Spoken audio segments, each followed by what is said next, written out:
الخير حبايبي، عاملين ايه؟ طبعا احنا لما بنيجي مثلا نحط صلصة في الاكل او حاجة بنجيب برطمان الصلصة اللي بيبقى من السوبر ماركت.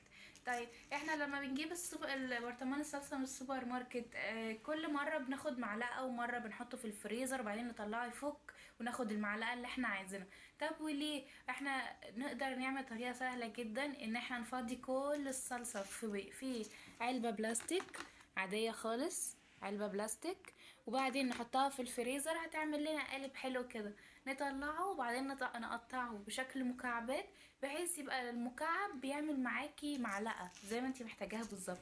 بس وبتكسريهم كده وبعدين بتروح حطاهم تاني في الفريزر، ووقت ما تكوني محتاجة الصلصة تروحي واخدة مكعب جاهز بسرعة جدا، زي المرقة كده، زي مكعب المرقة.